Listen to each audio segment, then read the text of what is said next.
The factory workers, the workers, they divide themselves into different groups. Some of the people, they are having the link with village, some of them settled in city itself.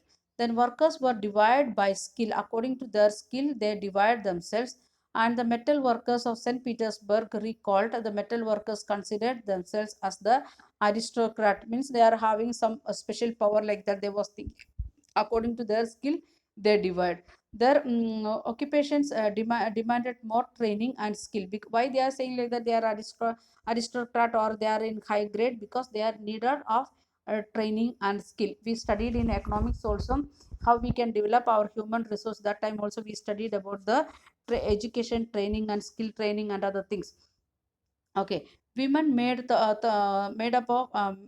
31 percentage of the factory labor force, and in 1914 itself, the women workers of Russia, that was 31 percentage. And but they were paid very less than men, because they said like that they are not skilled workers, they are not trained persons like that they are saying. So they are getting half or less than that of the wage when they are comparing with men. Then divisions among the workers showed themselves in dress manner, means they are using the different types of dress to show their position and their groups, and they are having different manners.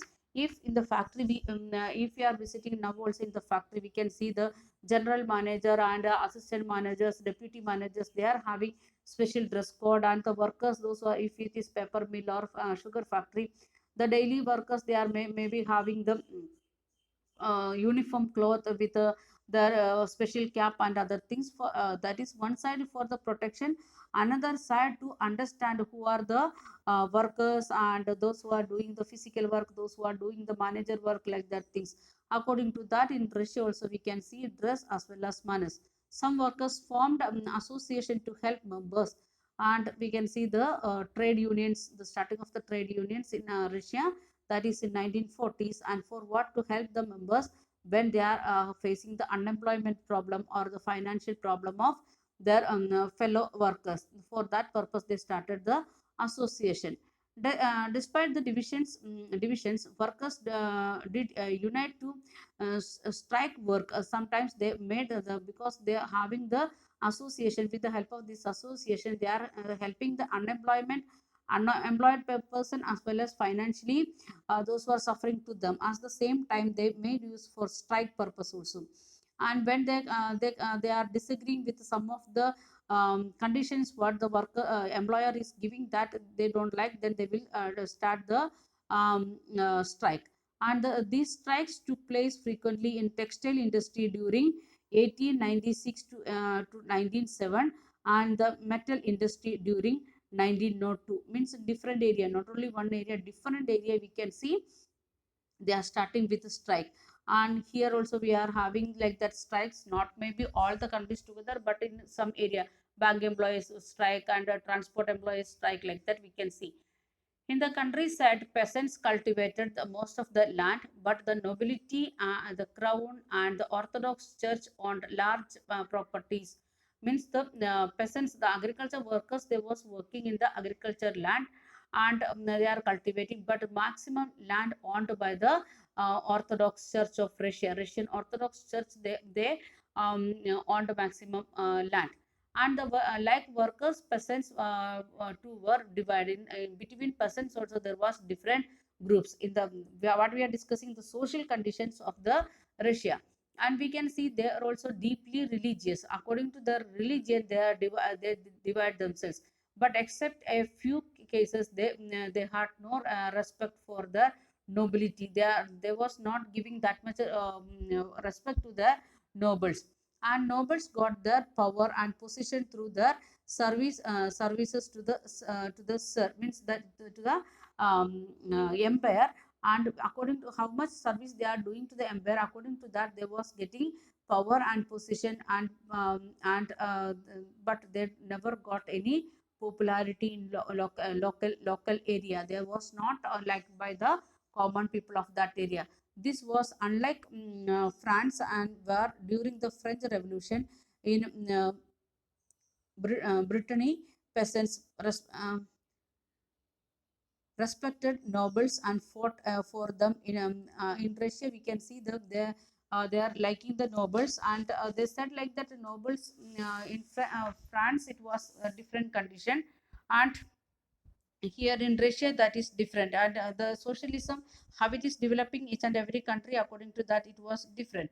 And in Russia peasants wanted the land of the nobles to given to them, and how much land it is given to the peasants for cultivation, that land they want, they are asking for that, that was their need, they wanted to get that land. Then frequently they refused to pay rent, they was not ready to pay rent to their landowner, and even murders of the landlords, they used to kill their landlords, or started to attack the landlords. And 1902 this occurred in a large scale in South Russia, and in 1905 the incident took place in all over the Russia. Means the slowly it is developing the Russia, we can see they are dividing the factory workers, the workers of the factory, as well as the peasants, they divide themselves, the peasants also they divide themselves, and they are saying like that we want to get respect, we are not ready to give means we want to get the privileges what other people they are getting, so they was not ready to pay their rent, or then they refuse to give rent. And we can see because the skill training and other things happened in the part of industrial area, so some people they become the highly qualified, and they are having their special dress.